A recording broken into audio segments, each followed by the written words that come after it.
बदल गई। कहानी उस घर की है जहां बहू और बेटी को एक माना जाता था, लेकिन फिर। अरे शिखा बेटा, तू रसोई में क्यों घुसी रहती है? जा, रोटी मैं बना लूंगी। नहीं नहीं माँ जी, आप बैठिए, बस सारा खाना बन ही गया है।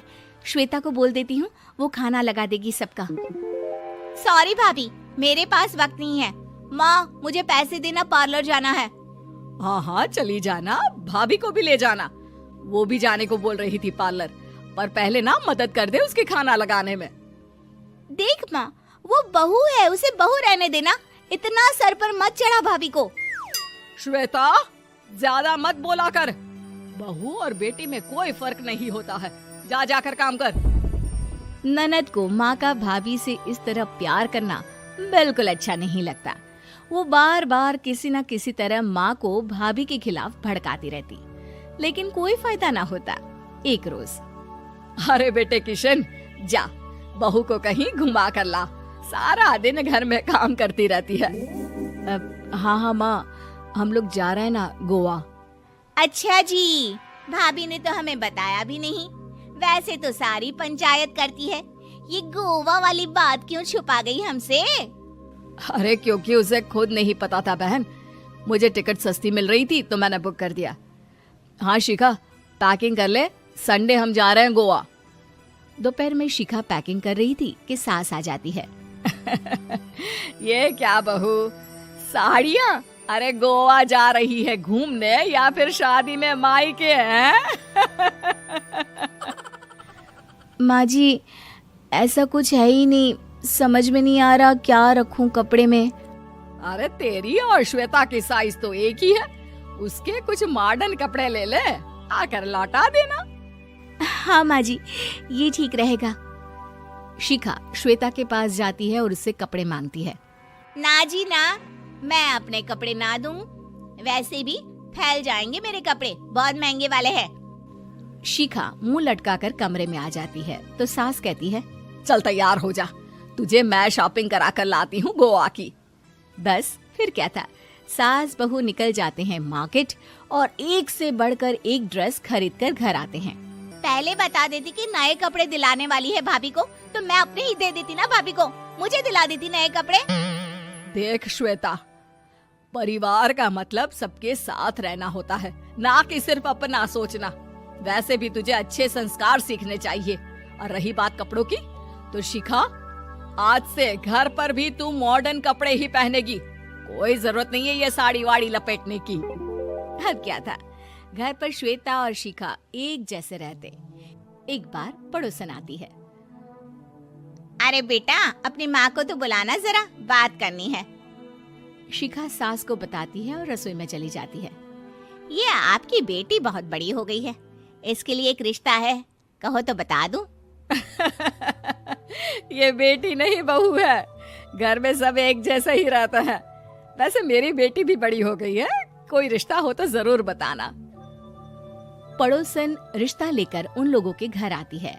तब श्वेता की होने वाली सास कहती है, तो ये घर है, कितने मंजिल का है? और ये बहू ने आपकी क्या पहन रखा है, जीन्स टॉप? अरे भाई, साड़ी वाड़ी नहीं है क्या इसके पास? देखिए, सर्दी है तो साड़ी में बहू कैसे मैनेज करती, वैसे पहनती है साड़ी भी। देखिए, हम लोग ठहरे पैसे वाले लोग, कोई कमी नहीं है हम लोगों के पास पैसों की, बहुत पैसे हैं, जमीन, नौकर चाकर, कार, सब कुछ है, लेकिन घर में संस्कारी बहू चाहिए। समझ रही हैं ना आप?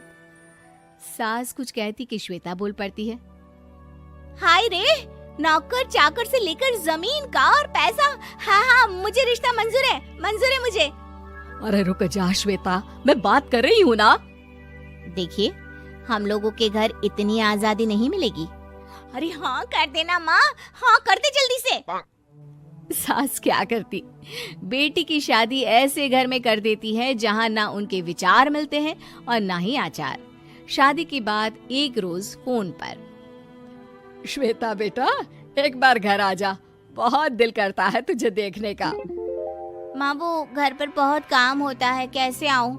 बड़ा घर है, लेकिन आने जाने वालों की लाइन ही लगी रहती है। बेटा, मैं तो जानती थी उस घर का हाल, लेकिन तू ही नहीं मान रही थी। माँ देख, हर घर का यही हाल है। तेरी बेटी को यहाँ घूंघट हटाने की परमिशन नहीं है और एक तरफ भाभी स्कर्ट पहनकर घूम रही है। बेटा, मुझे क्या पता था कि मेरी बेटी को ससुराल के नाम पर पिंजरा मिल जाएगा। अच्छा माँ, फोन रखती हूँ, सास को गर्मा गर्म रोटी खिलानी है। तुम लोगों की तरह नहीं कि एक रोटी बनाओ, एक सब्जी बनाओ, फिर सारा दिन फ्री होकर घूमो। सास फोन तो रख देती है, लेकिन सोच में पड़ जाती है कि एक तरफ बेटी जिसे कोई आजादी नहीं, वहीं दूसरी तरफ बहू जिसे देखकर लगता ही नहीं कि उसकी शादी भी हुई है। अगले रोज। शिखा, अरे ओ शिखा। हाँ माँ, क्या हुआ? कुछ चाहिए आपको? मैं जिम जा रही थी। जिम के कपड़ों में बहू को देखकर सास को घूंघट में अपनी बेटी का ख्याल आता है। देख बहू, घर में बहू की तरह रहा कर। इतने टाइट कपड़े पहनकर जिम जाना पसंद नहीं मुझे। जा जाकर रोटी बना। रोटी? माँ, अभी तो शाम की 6 बजे हैं, इस वक्त रोटी? अब क्या मेरे खाने पीने पर भी पहरा है? अरे जब मर्जी तब मैं अपने घर में खा भी नहीं सकती क्या? बहू को अजीब लगता है। वो समझ नहीं पाती कि जो सास कल तक इतनी सपोर्टिव थी, उन्हें अचानक से क्या हो गया। वो किचन में जाती है, गरम रोटी के साथ 2 तरह की सब्जी, रायता, सलाद सब लेकर सास के पास आती है। माँ जी, खाना। इतना सारा खाना? राक्षस समझा है क्या मुझे? रोटी मांगी थी मैंने गर्मा गर्म बस। पर माँ जी, रोटी खाती किससे आप? सब्जी तो बनानी थी ना। अरे भूख मर गई मेरी तेरी बहस से। जा जाकर काम कर, अंदर पूरी रसोई साफ कर। बहू अंदर चली जाती है। थोड़ी देर में श्वेता घर आती है। अरे शिखा, जल्दी से चाय ला, पकवान बना, मेरी बेटी आई है। अरे नहीं नहीं माँ, ड्राइवर बाहर खड़ा है। मैं तो घर का कोई सामान खरीदने के बहाने यहाँ आ गई हूँ, मुझे जाना होगा। अरे बेटा, पर कितने दिनों बाद देख रही हूँ तुझे, रहने आ जाना 2-4 दिन के लिए। आ जाऊंगी माँ, जब मेरी सास मरेगी तब। मैं तो रोज मन्नत मानती हूँ कि मेरी सास मर जाए तो अच्छा है। अच्छा चल, जा रही हूँ माँ। हे भगवान, कैसे कैसे दिन देखने पड़ रहे हैं मेरी बेटी को। सास अंदर जाती है, जहाँ श्वेता की जिम वाली सहेली का फोन आया होता है। क्या बात है, आज जिम नहीं आई? अरे पता नहीं यार, आज माँ को क्या हो गया अचानक। पर खैर कोई नहीं, लगता नहीं कि मैं अब जिम आ पाऊंगी। शिखा स्पीकर पर बात कर रही थी, जिसे सास सुन रही थी। यार ये सास ना होती ही ऐसी है। मैं तो कहती हूँ बुढ़िया जल्दी मरे और तू आराम से जिए। शिखा को सहेली की बात पर गुस्सा आ जाता है। माँ के मरने की कौन सा बच्चा दुआ मांगता है मोहिनी? आगे से ऐसी बात मेरे सामने मत करना। हमारे घर की शोभा ही माँ है। क्या हुआ जो थोड़ी सख्ती दिखा रही है? उसमें भी कोई ना कोई उनकी भलाई ही होगी। मैं तो कहती हूँ भगवान मेरे जैसी सास सबको दे, जो सिर्फ माँ की तरह है।